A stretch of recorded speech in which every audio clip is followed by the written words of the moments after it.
انسان کو مشکلوں میں، مصائب میں، آلام میں رہتا ہوا پیدا کیا۔ کہتے ہیں جب حضرت انسان کی تخلیق ہوئی تو اس کا خمیر جب گویا جا رہا تھا تو اس کے اوپر 39 دن تک آزمائشوں کی، دکھوں کی، تکلیفوں کی بارش ہوئی، اور ایک دن خوشیوں اور مسرتوں کا می برسا۔ تو انسان کی زندگی کے اندر حالات سے ٹکرانا اور دکھوں کو سہنا اور دکھوں سے مقابلہ کرنا، یہ سیکھنا پڑے گا، اور جب انسان اس کو عملی طور پہ سیکھ جائے گا تو پھر زندگی کا جمال اور زندگی کا حسن نصیب ہوگا۔ دوسری بات، ہمیں اپنی زندگی میں 7 چیزوں کو اپنا اصول بنا لینا چاہیے، اور یہ 7 چیزیں وہ ہیں جو ہماری زندگی کو ایک خوبصورت سانچے میں ڈھال کر کے ہمیں ایک پاکیزہ اور ستھرا انسان بنا دیتی۔ پہلی چیز، التمسک بکتاب اللہ، اللہ کی کتاب سے جڑ جانا، وابستہ ہو جانا۔ جب ہم کتاب اللہ سے وابستہ ہو جائیں تو پھر ہمارے باطن کی اور نفس کی تربیت ہوتی ہے، اور پھر ہم وہ مطلوب انسان بنتے ہیں جو ہمارا رب ہم سے تقاضا کرتا ہے۔ تو اس لیے ہمیں اپنی زندگی میں اس چیز کو لازم کر لینا چاہیے کہ ہمارا کوئی بھی دن قرآن مجید کی تلاوت کے بغیر نہ گزرے۔ اپنے دن کا آغاز قرآن مجید کی تلاوت سے کیجیے۔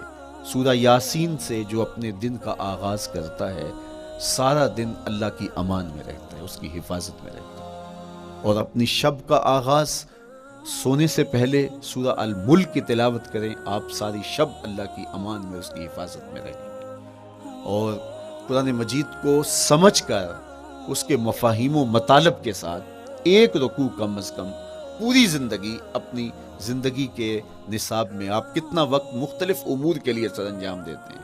یہ کتاب انسانی ہدایت کے لیے، انسانی تربیت کے لیے، اس سے کوئی اور بہتر اور مؤثر جو ہے وہ نصاب نہیں ہو سکتا ہے۔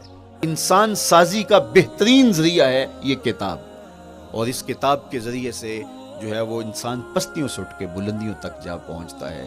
اقبال نے تو کہا کہ گر تمی خواہی مسلمان زیستن، نیست ممکن جز بقرآن زیستن۔ اگر تو مسلمان بن کے جینا چاہتا ہے تو قرآن کے بغیر ایک قدم بھی نہیں چل سکتا۔ تو آگے چل کے اسی نظم میں کہا کہ فاش می گوئم آنکھ در دل مزمرست، ای کتابیں نیست چیزیں دیگرست۔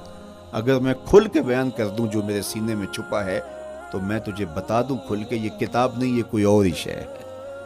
کن لوگوں کو کہاں سے اٹھایا اور یہ کتاب کہاں تک لے گئی، جو باہمی جنگ و جدل میں الجھے ہوئے تھے اور حرف شناس بھی نہیں تھے، جو سواد آشنا بھی نہیں تھے، پھر انہوں نے جو ہے وہ روما کی سلطنت بھی الٹ کے رکھ دی۔ یہ کرشمہ تھا اس کتاب کا، جس نے زندگی کا جمال ان کی روحوں کے اندر پیدا کر دیا۔ تو میں اور آپ اپنی زندگی میں قرآن مجید سے کبھی بھی دور نہ ہوں۔ روزانہ کی بنیاد پہ آپ تلاوت کلام مجید اپنی زندگی میں شامل رکھیں۔ انشاءاللہ اس کے اجالے دنیا میں اور آخرت میں آپ اپنی آنکھوں سے مشاہدہ کریں گے۔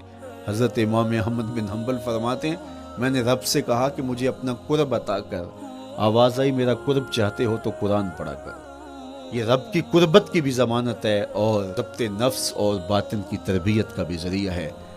اچھا، دوسری بات، والاقتداء بسنت رسول اللہ صلی اللہ علیہ وآلہ وسلم۔ ہمارے لیے بہترین نمونہ ہمارے حضور علیہ الصلوۃ والسلام کی زندگی ہے، حضور کے دیا ہوا نظام حیات ہے، جس پر حضور نے خود عمل کر کے دکھایا۔ میرا عشق رسول، میری محبت رسول اس بات کا تقاضا کرتی ہے کہ میں ان کے طریقہ حیات کے مطابق اپنی زندگی گزاروں۔ اسلام دعوے کی بات نہیں کرتا، دلیل ہم سے مانگتا ہے۔ آج میں کہتا ہوں میں عاشق رسول ہوں، اور اتنا بڑا عاشق رسول ہوں کہ میرے جیسا زمانے میں دوسرا کوئی نہیں۔ میرے جذبات ایسے دکھائی دیتے ہیں، آسمان کو چیر دوں گا اور زمین کو پھاڑ دوں گا، لیکن ہمسایوں کے ساتھ میرا سلوک بتاتا ہے کہ میں عاشق رسول نہیں ہوں۔ دوستوں کے